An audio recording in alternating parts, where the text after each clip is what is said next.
Assalamu alaikum wa rahmatullahi wa barakatuh. The Quran is the holy book of Muslims, which is believed to be a direct revelation from Allah, revealed to the Prophet Muhammad through the intermediary of the Angel Gabriel. The Quran not only acts as a guide to life for Muslims, but is also considered the greatest miracle given to the Prophet Muhammad. The journey of the Al-Quran from the process of revelation to codification in written form involved a long historical process, full of sacrifice, precision, and high commitment from its companions and subsequent generations. The first revelation came down when the Prophet Muhammad was 40 years old, when he was in seclusion or meditation in the Hira cave. In 610 AD, the Angel Gabriel appeared to the Prophet Muhammad and read the first revelation in the form of Surah Al-Alaq verses 1-5. This event became the beginning of the journey of the prophetic message. This first revelation carries a message about the importance of knowledge and the creation of humans from a clot of blood, which is the basis for Muslims' understanding of humans and their duties in life. For 23 years, revelations were revealed gradually in different conditions and situations, both when the Prophet Muhammad was in Mecca and after the migration to Medina. In Mecca, the revelations that were revealed emphasized more on monotheism, morals, and the last day. While in Medina, revelations are more related to social, political, economic laws, and worship procedures for a society that already has a strong foundation of monotheism. The Quran was revealed in Arabic and uses various styles of language, such as narrative, command, prohibitions, stories of the prophets, and metaphors. In the process, the Prophet Muhammad often asked certain companions who were experts in memorization to memorize and write down the newly received revelations. Among the companions who were famous as recorders of revelations were Zayd bin Sabit, Muawiyah bin Abu Sufyan, Ali bin Abi Talib, and Ubay bin Ka'ab. When the Prophet Muhammad died, the Quran had not yet been compiled in the form of a mushaf as we know it today. The verses of the Quran are still stored in the memorization of the companions and writings scattered on various media such as animal skins, shoulder blades, and date palm stems. This situation is a concern, especially after the Battle of Yamamah during the time of Caliph Abu Bakr as-Siddiq. In this war, many companions who had memorized the Quran were martyred, so there was concern that most of the verses of the Quran could be lost if they were not immediately recorded. At the suggestion of Umar bin Khattab, Caliph Abu Bakr finally ordered Zayd bin Sabit, one of the companions known as the Recorder of Revelation, to collect the verses of the Quran into one mushaf. Zayd carried out this task very carefully. He only accepted verses that had been supported by eyewitnesses and confirmed the truth of the verse to other companions who had memorized it. This process resulted in the first mushaf called Mushaf Abu Bakr. This mushaf was kept by Caliph Abu Bakr, then passed on to Umar bin Khattab, and finally to Hafsa, Umar's daughter, when Umar died. During the reign of Caliph Uthman bin Affan, the territory of Islamic rule expanded, covering various regions such as Persia, Syria, and Egypt. In these regions, differences developed in how to read the Quran according to the dialects and accents of the local people. These differences then raised concerns about divisions within the Muslim community due to differences in reading. To prevent disputes, Caliph Uthman decided to standardize Mushaf al-Quran. He ordered Zayd bin Thabit, along with several other companions, to recompile the Mushaf al-Quran and ensure that the writing was in accordance with the Quraysh dialect, the original language of the Quran. This standard mushaf is known as one Uthmani mushaf, which was then reproduced and distributed to various Islamic regions. All copies or notes that differ from the Uthmani manuscripts were required to be destroyed in order to maintain the unity of the people in reading the Quran. Initially, the Uthmani manuscripts only contained consonants without punctuation, making them susceptible to errors in reading, especially for people who non-Arabs. Later, scholars added dots above or below letters to differentiate similar letters, such as the letters Ba, Ta, Sa, and so on. Furthermore, punctuation marks or harakat in the form of Fatha, Kasra, and Dhamma marks were first introduced by Abu al-Aswad ad-Duali, an Arabic scholar, to help readers distinguish the sound of each word. The refinement of these punctuation marks was continued by scholars after him, so that the Mushaf the Quran is increasingly easy to read and understand for Muslims from various nations.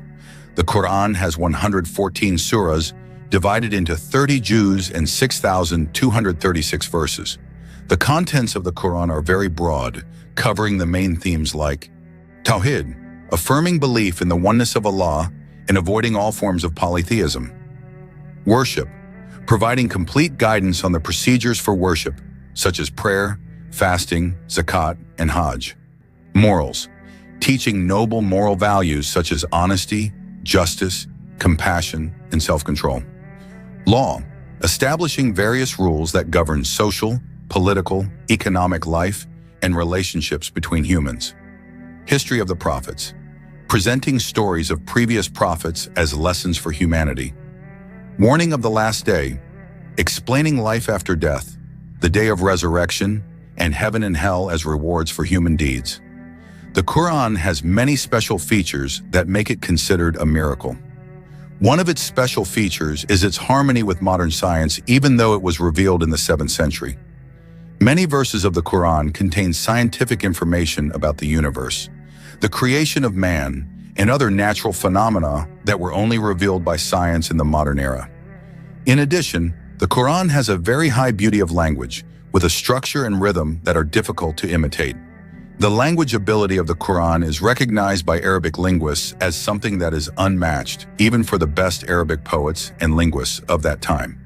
The Qur'an is not only a daily reading for Muslims, but also the main source of Islamic law, along with the Sunnah of the Prophet.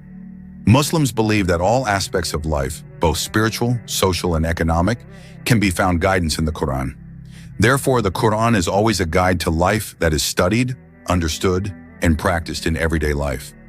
In addition, in the context of education, the Qur'an is also studied in depth through the science of interpretation, the science of tajweed, and various other branches of science related to understanding the Qur'an. The tradition of memorizing the Qur'an is also highly valued, so that many Muslims memorize the entire contents of the Qur'an as a form of love and an effort to get closer to Allah. Along with the development of Islam, the need to understand and interpret the verses of the Qur'an has increased. Therefore, the science of interpretation was born, which aims to explain the meaning of the verses of the Qur'an. This science of interpretation covers various aspects, starting from language analysis, the background of the revelation of the verses, asbabun nuzul, to the socio-political context at the time the verses were revealed. Companions of the Prophet, such as Ibn Abbas and Ibn Mas'ud, are among the early figures known as mufassir, or experts in interpretation. They use their knowledge of Arabic, understanding of the Sunnah, and experiences of living with the Prophet to explain the meaning of the verses of the Qur'an. The science of interpretation then developed more widely during the Tabi'in period, where scholars began to compile interpretations systematically.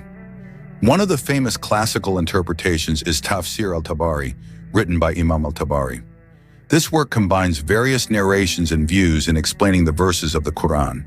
The Qur'an was originally only available in Arabic, the original language of revelation.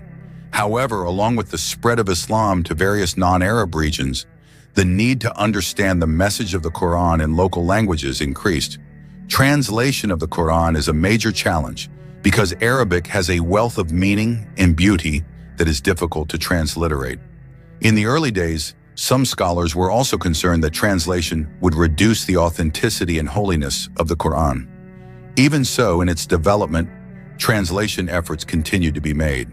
One of the earliest known translations of the Qur'an was the translation into Persian, which was carried out during the Abbasid reign. In the archipelago, the first translation of the Qur'an appeared in Malay in the 17th century, although in the form of an interpretation translation. In the 20th century, with the emergence of various Islamic institutions and support from Muslim governments, translations of the Qur'an became more widely available in various languages throughout the world. To date, the Qur'an has been translated into hundreds of languages, including English, Spanish, Chinese, and Russian. These translations have enabled millions of non-Arabs to understand the message of the Qur'an. However, translations of the Qur'an are still considered interpretations of the original meaning, so Muslims are encouraged to continue learning Arabic in order to access the Qur'an in its original language. In the modern era, digital technology has also facilitated the spread of the Quran. Quran applications on various digital platforms, such as computers, smartphones, and tablets, allow Muslims to access and read the Quran anytime and anywhere. These applications are also often equipped with additional features such as interpretation, translation, and tajweed, which help readers understand the Quran more deeply.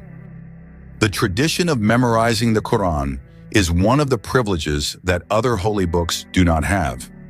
Becoming a hafiz, or someone who has memorized the entire Quran, is a highly valued achievement in the Muslim community. Memorizing the entire contents of the Quran, which consists of more than 6,000 verses, is a great challenge that requires dedication, discipline, and high perseverance. Quran memorizers in various countries usually start memorizing at an early age. In several Muslim countries such as Egypt, Indonesia, Pakistan, and Turkey, many children have memorized the Quran as teenagers. Memorizing the Quran is often complemented by tajweed training, which is the science of studying the procedures for reading the Quran correctly according to the established rules. This aims to maintain the authenticity of the reading as taught by the Prophet Muhammad. This tradition continues to be maintained through various educational institutions and international competitions, such as the Musabaka Tilawat al-Quran, which attracts hafiz from all over the world to demonstrate their skills in memorizing and reading the Quran perfectly. Memorizing the Quran is not just a memory exercise, but also accompanied by understanding and appreciation of the meaning of the verses of the Quran so that it becomes an integral part of a Muslim's life. The Quran is not only written, but also recited in a very beautiful way, and this is known as tilawah or qira'ah.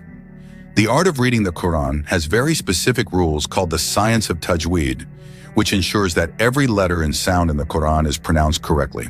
Tajweed is the science that maintains the pronunciation of the Quran so that it remains in accordance with the way of reading inherited from the Prophet Muhammad. The readers or reciters of the Quran are strictly trained in the art of tajweed and tilawah. They learn to recite the verses with beautiful intonation and a distinctive rhythm, which can touch the hearts of the listeners.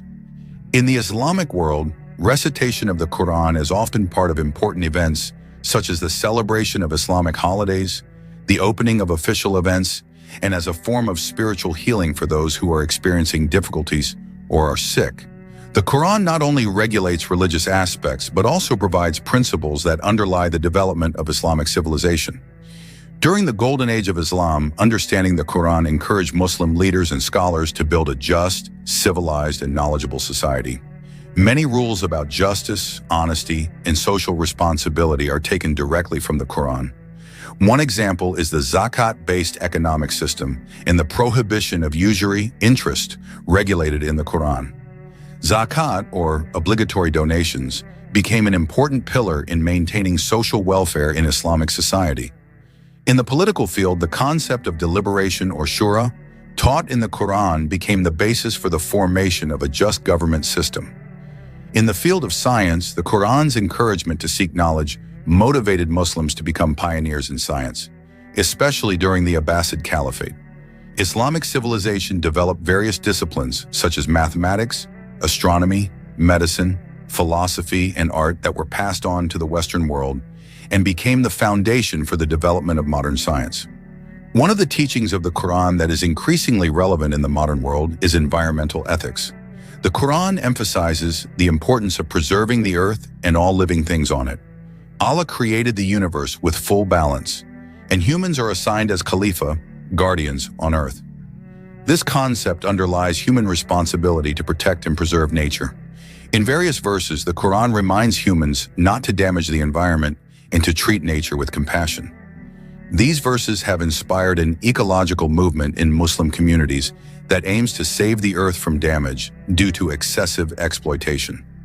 In several countries, the eco-mosque, or environmentally friendly mosque movement, has emerged, integrating Islamic teachings on the environment with practical steps to preserve nature. The Quran is more than just a holy book for Muslims. It is a guide to life that contains wisdom, knowledge, ethics, and social guidance for all of humanity. For centuries, the Quran has influenced civilization, built science, guided morality, and form communities of faith. Although times continue to change, the Quran remains a light of life that never dims. For Muslims, the Quran is the most valuable heritage that must be protected, studied, and practiced in everyday life. The Quran is a form of God's grace given to humanity as a guide to a better life, both in this world and in the afterlife. The story of the journey of the Quran is the story of humanity's journey in search of truth, justice, and divine love.